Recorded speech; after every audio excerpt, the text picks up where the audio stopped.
আসসালামু আলাইকুম। দুপুরবেলা একটি ফোন চলে আসলো। ফোন আসার পরে বুঝতে পারলাম যে পার্সেল চলে এসেছে। তো দৌড়ে নেমে গেলাম। নেমে গিয়ে পার্সেলটি নিয়ে নিলাম। তো পার্সেলটি অর্ডার করেছিল হুমায়রার বাবা, আমি করিনি। উনি ফোন দিয়ে বলল যে পার্সেল ম্যান নিচে দাঁড়িয়ে আছে, তুমি গিয়ে নিয়ে আসো। তো সাথে আবার আয়শা ছিল, সে ভিডিও করে দিয়েছে। পার্সেলের বস্তাটা মানে বাসায় ঢোকানোর সাথে সাথে এই যে আমাদের ঝাক্কাস আলী মেয়েও সে বসে গিয়েছে বস্তার উপরে, সে বসে আরাম পাচ্ছে মনে হয়। তো এর মধ্যে আবার দুষ্টুমি করে হুমায়রার কাঁধে উঠে গেল। এখন আয়শা বস্তার মুখটা খুলছে এটার মধ্যে কী আছে দেখার জন্য।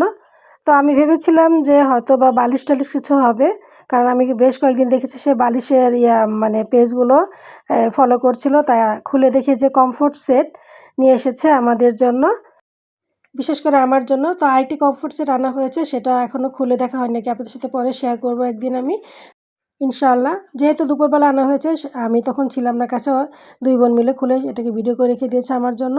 আর কমফোর্ট সেটটা কেমন হলো অবশ্যই আপনারা কমেন্টস করে জানাবেন।